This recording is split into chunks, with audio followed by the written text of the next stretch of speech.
Em Jeremias 19, Deus dá ao profeta uma palavra dirigida a Israel. A seguir o envia ao templo para profetizar. Jeremias diz essas palavras: Assim diz o Senhor dos Exércitos, o Deus de Israel: Eis que trarei sobre esta cidade e sobre todas as suas vilas todo o mal que pronunciei contra ela, porque endureceram a sua cerviz, para não ouvirem as minhas palavras. Jeremias 19:15. Passur era o presidente do templo na época e ficou enraivecido com as palavras de Jeremias. Imediatamente se enfureceu atacando o profeta e convocou os serviçais para o prenderem num tronco, tora de madeira. Eles o colocariam à porta da cidade, onde seria humilhado para ser visto por todos. O tronco era um instrumento de tortura e Jeremias sofreria dor constante 24 horas inteiras. Primeiro, sua cabeça era aferrolhada e presa. A seguir, o corpo era entortado com os braços presos em transversal. Ele teria de permanecer nessa posição torturante por um dia e uma noite. Que cena terrível! Lembre-se, Jeremias era um profeta ungido do Senhor. Ele sabia desde a juventude que fora chamado para falar a palavra de Deus ao povo escolhido. Mas agora Jeremias estava amarrado e sendo torturado por estar fazendo exatamente isso. Mesmo assim, apesar do sofrimento, Jeremias nunca duvidou do seu chamado. Ele conhecia a palavra que havia recebido de Deus. E havia sido assim desde o início do seu ministério. O próprio Senhor havia testificado quanto ao seu relacionamento com Jeremias. Antes que eu te formasse no ventre materno, eu te conheci, e antes que saísse da madre, te consagrei e te constituí profeta às nações. Jeremias 1:5. Deus basicamente estava dizendo: eu te conheci antes de a terra ser formada, Jeremias. Desde então, eu tinha um plano para a tua vida. Eu te criei para pregar a minha palavra. No começo, Jeremias respondeu: Ah, Senhor Deus, eis que não sei falar, porque não passo de uma criança. Mas Deus respondeu: Não digas, não passo de uma criança. 1:6-7. Em outras palavras, eu te chamei, Jeremias. Então, não diga que não é capaz. E o Senhor acrescenta: A todos a quem eu te enviar, irás, e tudo quanto eu te mandar, falarás. Não temas diante deles, porque eu sou contigo para te livrar. 1:7-8. Nesse ponto, Jeremias nos diz: Estendeu o Senhor a mão, tocou-me na boca e me disse: Eis que ponho na tua boca as minhas palavras. 1:9. Que momento incrível na vida de Jeremias! Como é maravilhoso saber que Deus estendeu as mãos sobre você, lhe revelou os seus pensamentos e o ungiu para falar por ele. Eis aqui porque Jeremias nunca duvidou das palavras que Deus lhe deu. Então o Senhor dá a Jeremias a ordem para marchar. Cinge os teus lombos e levanta-te, e dize-lhes tudo quanto eu te mandar. Não desanimes diante deles, porque eu farei com que não temas na sua presença. 1:17. Finalmente Deus declara essa poderosa palavra ao seu servo: Eis que hoje te ponho por cidade fortificada, por coluna de ferro e por muros de bronze, contra todo o país, contra os reis de Judá, contra os seus príncipes, contra os seus sacerdotes e contra o seu povo. Pelejarão contra ti, mas não prevalecerão, porque eu sou contigo, diz o Senhor, para te livrar. 1:18-19. Atente para a tremenda mensagem que Deus deu a esse homem. Ele está dizendo: Jeremias, eu planejei um ministério para ti na eternidade, e agora estou te enviando para arrancar a raiz de todas as mentiras de Satanás. Quero que você derrube todos os ídolos e os destrua diante do meu povo. E você também irá edificar a minha igreja. Quero que você plante as sementes das boas novas. Não se preocupe, eu lhe darei toda a palavra de que necessitar, bem na hora em que precisar. Mas nunca tenha medo do homem, fome. Não tema caras feias ou ameaças, e jamais tema o fracasso. Lembre-se, enquanto você viver, estarei contigo. Nenhum demônio ou inimigo pode lhe tocar. Por isso, você não precisa ficar desencorajado. Então, levante-se em fé já e faça como lhe ordenei. Você possui um propósito divino, que é declarar o que está em minha mente. Não deixe que ninguém ou nada lhe derrube. O Senhor então acrescenta essa palavra final: porque eu farei com que não temas na sua presença. Jeremias 1:17. Amado, cá está a mensagem de Deus, não apenas para Jeremias, mas para todo pastor e obreiro, cristão que alguma vez tenha sido chamado por ele. Ele está nos dizendo: não deixe que ninguém lhe derrube. Não há razão para você se desesperar. Não há motivo para que fique confuso diante dos homens.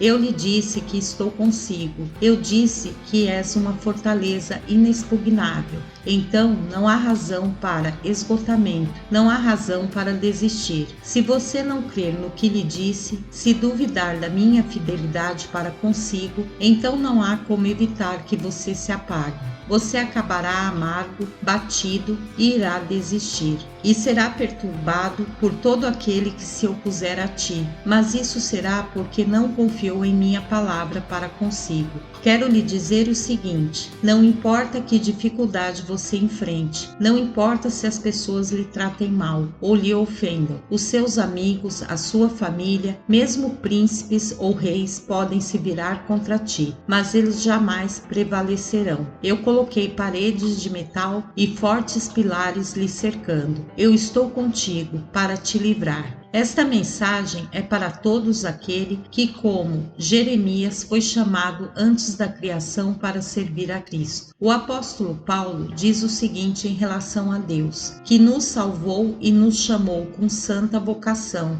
não segundo as nossas obras, mas conforme a sua própria determinação e graça, que nos foi dada em Cristo Jesus antes dos tempos eternos. 2 Timóteo 1:9. Simplificando, toda pessoa que está em Cristo é chamada pelo Senhor. E todos temos o mesmo mandato: ouvir a voz de Deus, proclamar a sua palavra, nunca temer o homem e confiar no Senhor diante de toda provação imaginável. Na verdade, o que Deus prometeu a Jeremias se aplica a todos os seus servos. Quer dizer, nós não temos de ter uma mensagem preparada para dizer diante do mundo. Ele se comprometeu a encher a nossa boca com a sua palavra, no exato momento em que seja necessária, mas isso acontecerá somente se confiarmos nele. Paulo nos diz que muitos são designados como pregadores, mestres e apóstolos, e que todos eles irão sofrer por esse motivo. Ele se inclui entre esses, para o qual eu fui designado pregador, apóstolo e mestre, e por isso estou sofrendo estas coisas. 2 Timóteo 1:11-12. Ele está dizendo, em resumo: Deus me deu uma obra santa para realizar, e porque eu tenho esse chamado, vou sofrer. As Escrituras mostram que Paulo foi testado como poucos ministros algum dia foram. Satanás tentou matá-lo vez após outra. Os assim chamados agrupamentos religiosos o rejeitavam e ridicularizavam. Por vezes, até mesmo os que o sustentavam o deixaram ofendido e abandonado. Mas Paulo nunca se perturbou diante dos homens. Ele nunca se apavorou ou se envergonhou diante do mundo.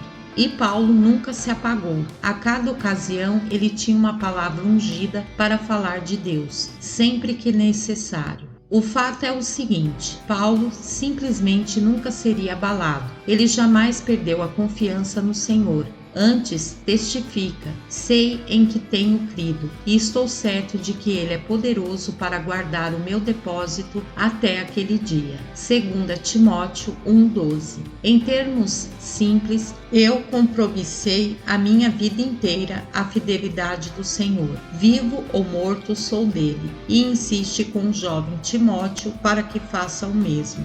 Mantenha o padrão das sãs palavras que de mim ouviste, com fé e com o amor que está em Cristo Jesus. 1:13. Na semana passada, dei o mesmo conselho a um pastor. Ele havia acabado de entregar a igreja. Sentiu que havia falhado por não ter tido conversões e nem levado o seu povo à maturidade como crentes. A sua esposa sofria vendo o marido caindo num desespero tão grande. Ela disse: ele é um homem de Deus dedicado, que ora fielmente pelo povo, mas ficou desencorajado porque não estava gerando filhos espirituais. Ele prega com unção, mas as pessoas simplesmente não queriam ouvir. Ele achou que nada restava senão desistir. Eu me assegurei de enviar a esse homem o encorajamento de Paulo. Insisti para que se mantivesse no padrão da fé e a palavra que lhe fora dada. Deus seria fiel para operar tudo o que prometera. Jeremias chegou ao seu ponto fraco no tronco. Não era só o corpo de Jeremias que estava sendo torcido, a sua alma estava sendo atacada. Foi uma noite negra e torturante para esse homem consagrado e dedicado. Finalmente, após 24 horas de dor e humilhação, Jeremias foi solto. Ele foi direto a Pazur, o homem que o havia prendido, e profetizou: o Senhor tem um novo nome para ti, Pazur. Significa: você vai viver com medo e em terror constantes o resto dos teus dias. Veja, Jeremias sabia o quanto é perigoso para qualquer um tocar no ungido de Deus. Estremecido, Pazur simplesmente chamou o profeta de mentiroso. Àquela altura, Jeremias tinha chegado ao limite da resistência e começou a usar a linguagem do servo acabado. Iludiste-me, ó Senhor,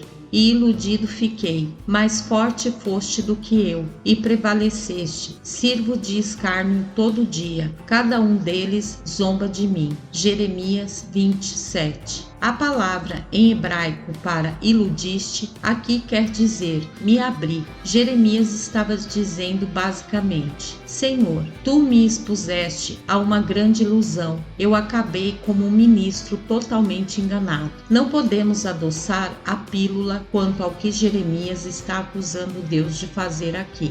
Ele está dizendo: Senhor, me chamaste para pregar a tua palavra, me mandaste profetizar, derrubar e edificar. Puseste uma palavra dura e difícil em minha boca, mas então, quando a proferi, tu me abandonaste. Não entendo, eu te obedeci, Senhor. Fui fiel, não pequei contra ti. Na verdade, pus a minha cabeça a prêmio por ti. E o que ganhei? Desilusão, engano, abandono e ofensa. Tente imaginar o que passou pela cabeça deste homem durante aquelas 24 horas de tortura. Preguei misericórdia a todas estas pessoas que estão passando, mas agora a única coisa que fazem é me agredir. Senhor, falei a eles como teu oráculo, lhes supliquei que tornassem para ti, lhes disse que tu os curarias e abençoarias, mas eles se voltaram contra mim com toda a maldade. Chorei por esses homens e por essas mulheres durante dias. O meu coração se partiu por causa deles. Cheguei a sofrer por seus pecados. O meu interior se moveu de compaixão por eles. Eles me ridicularizam todo dia. Deus, tu me puseste no inferno vivo. A própria palavra que tu me deste se tornou repreensão para mim. Você pode se perguntar: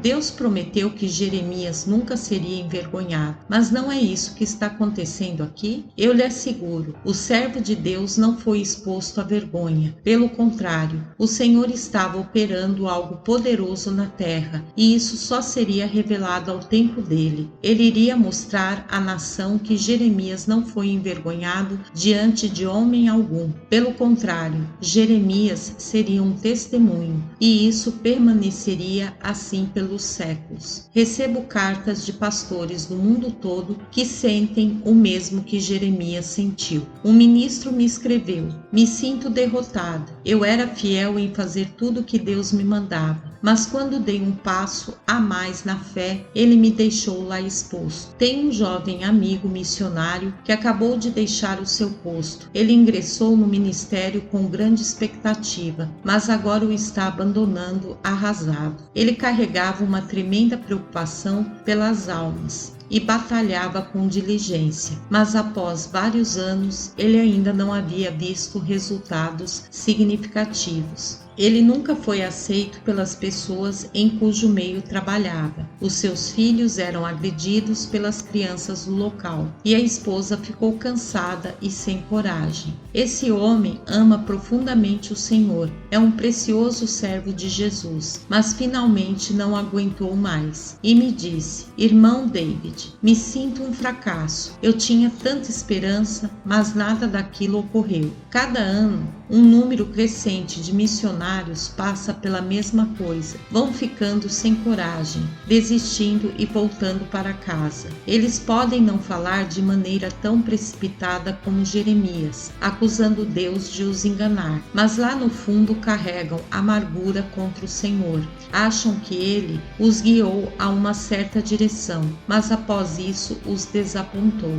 Um outro precioso missionário escreveu ao nosso ministério em relação a deixar o seu posto. Ele explica: eu me senti como se Deus tivesse me levado a um deserto e me deixado lá sozinho. Ele me expôs aos inimigos e me abandonou. Deixei o ministério totalmente arrasado e falhei tremendamente nesse teste devastador. Me tornei amargo. Agora eu vejo qual foi o meu problema. Eu não aprofundei raízes de confiança durante a provação. Quando as lutas chegaram, não me apropriei daquilo que eu conhecia quanto à palavra de Deus e a sua fidelidade. Me esqueci de sua promessa: não te deixarei nem te desampararei. Eu, pessoalmente, sei o que é passar por esse tipo de provação. Há cerca de 15 anos atrás, quando a igreja de Times Square estava apenas no começo, Satanás tentou arruinar o nosso ministério e destruí-lo. Houve acusações incríveis de conflitos raciais e ataques pessoais contra a minha família e a mim. A cabeça de muitos jovens foi envenenada pelos fuxicos que se fizeram. Alguns chegaram a mim depois do culto e perguntaram: você é falso mesmo, como disseram? Até hoje ainda dói ler os meus artigos daquela época. Eu comecei a detestar as manhãs de domingo, quando tinha de pregar. Muitas vezes me sentava em meu gabinete e chorava, até que minha esposa, Gwen, punha os braços em torno de mim e dizia: David, está na hora. Chorei por semanas pela dor que sentia com tudo isso. Finalmente disse Gwen: eu não preciso disso. Por que não volto a escrever livros e a evangelizar? E tudo o que ela conseguia fazer era sacudir a cabeça e dizer: como alguns cristãos conseguem ser tão cruéis? É claro que não desisti e jamais desistirei. Por quê? Pela mesma razão que Jeremias não desistiu. É a razão pela qual os outros ministros e obreiros cristãos não desistem. Isso me foi no coração como fogo ardente, encerrado nos meus ossos. Já desfaleço de sofrer e não posso mais desistir. Jeremias 29. Deus não repreendeu Jeremias por sua declaração. Em Jeremias 20, 14 a 18, o profeta desabafa com uma declaração que soa quase suicida. Maldito o dia em que nasci, não seja bendito o dia em que me deu à luz minha mãe. Maldito o homem que deu as novas a meu pai, dizendo: nasceu-te um filho. Seja esse homem como as cidades que o Senhor, sem ter compaixão, destruiu. Porque não me matou Deus no ventre materno? Por que saí do ventre materno tão somente para ver trabalho e tristeza, e para que se consumam de vergonha os meus dias? Ouvi esse mesmo desespero na voz de um ministro que me telefonou recentemente. Ele disse: David, entristeci profundamente o Senhor. Estou tão derrotado pelo meu fracasso, tão vazio, não sobrou nada. Parece que a vida não tem mais valor. Tantos servos de Deus nas Escrituras expressam o mesmo sentimento. Quando Jó se encontrava na mais profunda de suas trevas, uma voz insistiu com ele: desista de Deus e morra. Elias ouviu uma voz semelhante, e esse profeta, antes tão poderoso, acabou pedindo: Senhor, leve a minha vida. Sou um derrotado, como todos os que me antecederam. Talvez nesse momento você não se sinta como todos eles. Você foi torcido e retorcido pelo inimigo, com a cabeça presa ao tronco, e você diz: peço dia e noite, mas as orações não são respondidas. Não aguento mais isso. Eu não preciso disso em minha vida. As coisas eram mais fáceis quando eu estava no mundo, quando nem conhecia a Deus. Ele agora me deixou ao léu. Bem, alguns cristãos podem responder: essa conversa toda vai contra Deus. Ela exige repreensão severa. Mas a verdade é que conseguimos avaliar apenas o homem exterior. Deus vê o coração, e ele conhecia o interior de Jeremias, e optou por não repreender o profeta em desespero. Por quê? O Senhor sabia que o fogo ainda ardia nesse homem. É como se Deus dissesse: Jeremias não vai desistir. Sim, ele perde impulso ao descarregar sua frustração, mas ainda crê na minha palavra. Ela queima em sua alma e sairá desse incêndio com uma fé inabalável. Sei que o meu servo não aguenta ficar sem pregar a minha palavra. Eu imprimi isso em sua alma, no seu coração, em sua mente, e os melhores dias de sua vida estão à frente dele. Ele continua sendo meu servo escolhido. Jeremias realmente ganhou um novo sopro. De repente se encheu de vida nova e se levantou como dizendo: espera aí, Satanás, você não me engana, você não vai me tirar do ministério que Deus me deu. O Senhor me chamou e sei que a sua palavra é certa. O profeta então testifica: ouvi a murmuração de muitos, há terror por todos os lados. Todos os meus íntimos amigos que aguardam de mim que eu tropece, dizem: bem, pode ser que se deixe persuadir, então prevaleceremos contra ele, e dele nos vingaremos. Mas o Senhor está comigo, como um poderoso guerreiro, por isso tropeçarão os meus perseguidores, e não prevalecerão. Cantai ao Senhor, louvai ao Senhor, pois livrou a alma do necessitado das mãos dos malfeitores. Jeremias 20, 10, 11 e 13. Talvez agora você ache que o seu fogo se apagou. Está certo de que não sobrou nem fagulha. Talvez tenha sido o pecado que afastou o fogo. Você foi fisgado e pouco a pouco o seu fogo diminuiu. Tenho ouvido histórias trágicas de homens e mulheres de Deus que foram levados à ruína pela internet. Para a maioria dos homens, a sedução foi pornografia. Para as mulheres, foi encontrar um homem numa sala de bate-papo e começar um caso. Lamentavelmente, boa parte do corpo de Cristo de hoje relembra um moderno vale dos ossos secos. É um deserto cheio de esqueletos de cristãos que caíram. Ministros e outros crentes consagrados se apagaram devido àquele pecado que os assedia e agora estão cheios de vergonha, se escondendo em cavernas que eles mesmos cavaram. Tal como Jeremias, se convenceram de que não me lembrarei dele, do Senhor, e já não falarei do seu nome. Jeremias 29. Não deixe que o diabo lhe derrube.